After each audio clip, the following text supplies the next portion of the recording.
Hello friends, welcome to my channel. आज मु बनैबा जाऊँगी कदली कोफ्ता तरकारी। बहुत टेस्ट लगे खाइबाकू। केमिति बनाऊँगी जानिबा पई वीडियोटी लास्ट जाए देखंतु और जदि चैनल नुआ चैनल को सब्सक्राइब करने को जमारू भी भूलिबे नहीं। देखंतु कदली कोफ्ता तरकारी पई मु एठी किछि कंचा कदली रो एभଳି डेंफ काटी नै जाउची।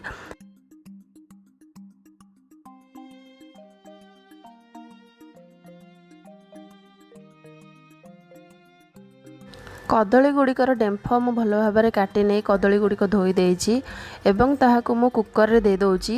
सेथिरे किछि पानी दे दोउछि। तापर स्वाद अनुसार लूण आउ हाफ चम्मच हळदी देई एहाकु 2टी हुइसिल आसीबा पर्यंत सिझिबाकू छाड़ी दोउछि।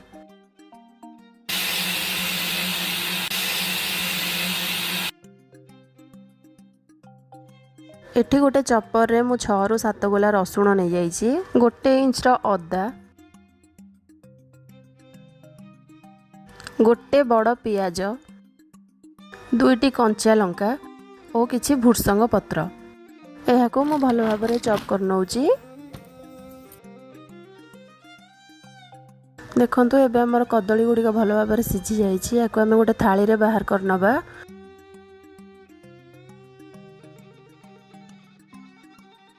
हल्का टिके ठंडा हला परे यार चोपा को हम एपरि भाबरे छडे नबा।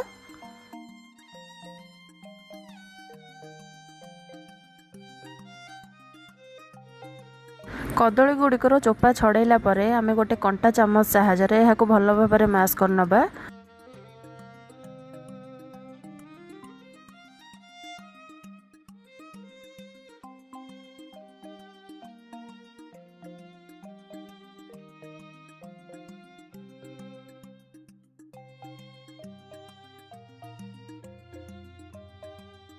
सेम प्रोसेस रे रिपीटेडली आमे सब कदली गुड़िक एपरि भाबरे एही चामच साहाय्य रे मैश कर नै जंती। तापर आमे सेथिरे किछि स्पाइसेस ऐड करिबा। प्रथमे चॉप करी रखिथिबा अदा, रसुण, कंचा लंका, पियाज मु एथिरे ऐड करूची। देन मु ऐड करूची 1 चम्मच हळदी गुंड, 1 चम्मच कबाब मसला। कबाब मसला ये बिल्कुल ऑप्शनल अच्छी, आपन चाहे ऐड करि परिबे चाहे स्किप मध्य करि परिबे। तापर मु दे देछि स्वाद अनुसार लूण और 1 चम्मच काश्मीरी लंका गुंड, 1 चम्मच बेसन। बेसन केवल बाइंड करबा पई आमे दउचंती। ए जगह रे कॉर्नफ्लोर दे मध्य बाइंड करि हबो। तापर हाथ साहाय्य रे आमे भलो भाबरे हाको चकड़ी नबा।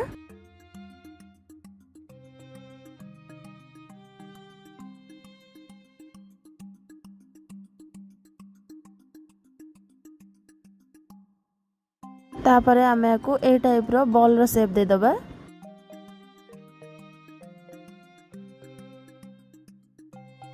देखंतु मु दुई हाथ साहाय्य रे हाको केमती गुळा कर नउची।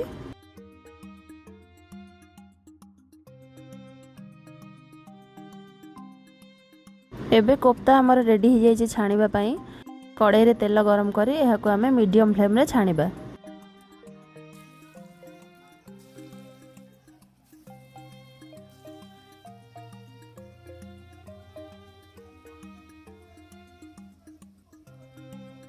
सब बेले मन रखिए मीडियम फ्लेम रे ही कोफ्ता गुडी को छाणीबे, नहले ताती गले यार टेस्ट बिल्कुल खराब हो जिवो। एबे गुडी को हमर भलो भाबरे हे जाईची, बढ़िया कलर भी पळे आछी। एको हम गोटे जगह रे बाहर करनबा। देन यार तरकारी पई मु एठी नेची किछि कटा पियाज, किछि कटा टमाटो मु एठी नेची। मसला पई मु एठी नेची गोटे बड़ पियाज, 1 इंच रो अदा, 2टी रसुण आउ 2टी सुखिला लंका। लास्ट रे मु ऐड करछि एठी किछि जीरा। यार हमें गोटे पेस्ट बनै नबा।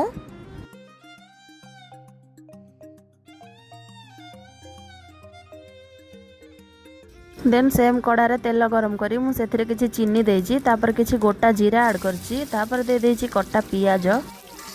पियाज को हल्का भाजिला परे मु सेथिरे ऐड करछि टमाटो।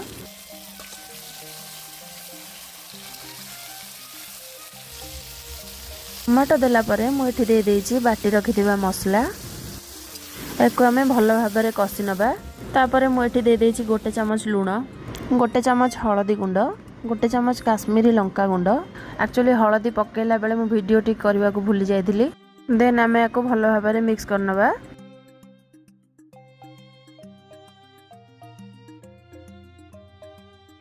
तापर मु एठी दउछि 1 चम्मच जीरा गुंड, गोटे चामच धनिया गुंड एसबू को दे आम भल भाव में कषि नवा।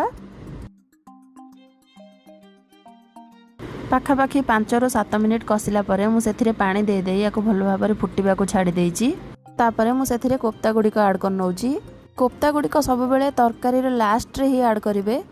देखंतु केते सुंदर भाव में एठी हमर कदली कोफ्ता तरकारी रेडी हो जाइए। लास्ट रे आम आड करवा गोटे पिंच गरम मसला। गरम मसला देला परे आम या 10 ରୁ 15 मिनिट रेस्ट रे छाड़ीदबा। तापर सर्व करवा कदली कोफ्ता तरकारी। आशा करुँची भिडियोटी आपको निहाती भल लगी। जदि भिडियोटी भल लगी था लाइक करेंगे, शेयर करेंगे और जदि चैनल नुआ चैनल को सब्सक्राइब करेंगे।